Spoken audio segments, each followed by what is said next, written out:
Assalomu alaykum aziz yurtdoshlar, qarshingizda men Irisqulov Forzimurod. Demak, men kunning asosiy yangiliklariga qaytaman. Xabaringiz bor, 28-mart kuni faollashgan AQShdagi mitinglarda 8 milliondan ortiq odam qatnashmoqda va 3 mingdan ortiq shahar va 6 shtatni o'z ichiga qamrab olgan. Mitinglarda mashhurlarning ham ishtirokini ko'rishingiz mumkin. Voqealar tafsiloti bilan quyidagi lavhalarda tanishishingiz mumkin. Marhamat. AQShdagi mitinglarning asl mohiyati tizimli norozilik harakati. 2026-yil 28-mart kuni AQSh tarixidagi eng yirik ommaviy noroziliklardan biri No Kings harakati yuzaga chiqdi. Bu mitinglar bevosita Donald Tramp boshqaruviga qarshi yo'naltirilgan keng ko'lamli siyosiy va ijtimoiy qarshilik sifatida shakllandi. Raqamlarga qaraganda 3 mingdan ortiq shahar va hududlarda mitinglar o'tkazildi. 8 milliondan ortiq odam qatnashdi. Mitinglarning asosiy sabablari: siyosiy markazlashuvga qarshi norozilik. Namoyishchilar No Kings, ya'ni podshoh yo'q shiori orqali hokimiyatning haddan tashqari markazlashuviga qarshi chiqdi. Bu demokratik tizimda avtoritar og'ish xavfi bor degan signal.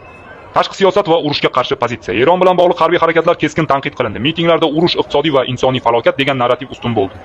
Migratsiya siyosati va inson huquqlari. ICE immigratsiya xizmati faoliyati, ayniqsa o'lim bilan bog'liq voqealar jamiyatda kuchli rezonans berdi. Saylov tizimi va demokratiya xavfi, ovoz berish cheklovlari, red streaking, saylov hududlarini qayta bo'lish kabi masalalar ham miting markazida bo'ldi. Mashhurlar ishtiroki PR emas, siyosiy signal. Mitinglarda ko'plab mashhurlar qatnashdi. Bu oddiy shou emas, balki siyosiy legitimatsiya vositasi sifatida qaralmoqda. Asosiy figuralar: Robert De Niro, Bruce Springsteen, Jan Fonda, Bernie Sanders. Ular nafaqat qatnashdi, balki nutq so'zlab ommani siyosiy faollikka chaqirdi. Professional tahlil: nega mashhurlar chiqmoqda? Ijtimoiy kapitalni siyosiy kapitalga aylantirish. Mashhurlar auditoriyaga ega, ular chiqsa mitingning ta'siri 10 barobar oshadi. Axloqiy liderlik modeli. Masalan, Robert De Niro ochiqchasiga demokratiya xavf ostida degan bayonot bilan chiqdi. Bu siyosiy emas, axloqiy framing. Elektoratga bevosita ta'sir. Bu mitinglar yaqinlashayotgan saylovlar oldidan o'tkazildi. Mashhurlar orqali yoshlar va neytral auditoriyani jalb qilish maqsad qilingan. Qarama-qarshi narrativlar, tanqidiy yondashuv. Bu mitinglar atrofida ikki xil qarash mavjud. Qo'llab-quvvatlovchilar fikri: demokratiyani himoya qilish, fuqarolik faolligi oshmoqda. Tanqidchilar fikri: siyosiy manipulyatsiya, moliyaviy va tashkilotlik kampaniya. Ba'zi hududlarda to'qnashuvlar va hibsga olishlar ham qayd etildi. Bu esa harakatning murakkab va ziddiyatli ekanini ko'rsatadi.